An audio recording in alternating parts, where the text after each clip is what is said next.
Lijepi pozdrav svima. Ja sam Gordana Galetić, psihoterapeutkinja i bračna savjetnica. Dakle, uz partnerska savjetovanja i partnerske terapije provodim i individualni osobni razvoj.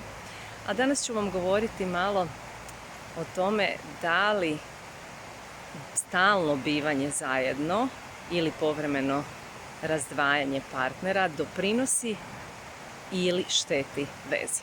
Što vi mislite za početak? Vjerojatno su iskustva različita jer znam parove koji su stalno zajedno, koji svuda idu zajedno, obavljaju shopping zajedno, na putovanja idu zajedno, kuću uređuju zajedno, dvorište uređuju zajedno, apsolutno sve čine zajedno. I to je sasvim u redu ako vam tako odgovara.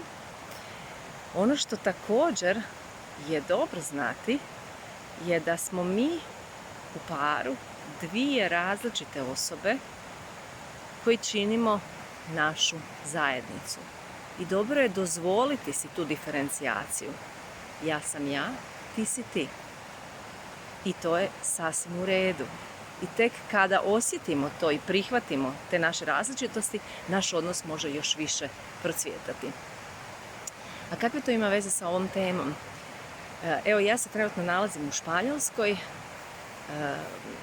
daleko od svoje obitelji na nekih 10 dana i to me inspirirao za ovaj video. Naime, ono što jako dobro znam i iz svog privatnog života, a i sa radom s parovima to vidim, je da ako si ipak dozvolite da povremeno radite nešto odvojeno, da on ima svoje stvari, vi svoje stvari, vlastite aktivnosti, vlastite interese i naravno da imate ono nešto što radite zajedno, neke zajedničke hobije ili doma pravite zajedno ručak ili zajedno pospremate. Dakle, da postoji i odvojenost i zajedništvo. Tada to može itekako koristiti vašem partnerskom odnosu. Može vratiti na nekakav dašak uzbuđenja, neočekivanosti, privlačnosti, iznenađenja. Može unijeti onu neku slatkoću, izazovnost.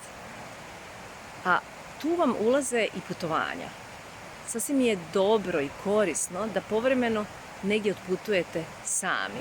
I to i bez djece i bez muža, odnosno supruge.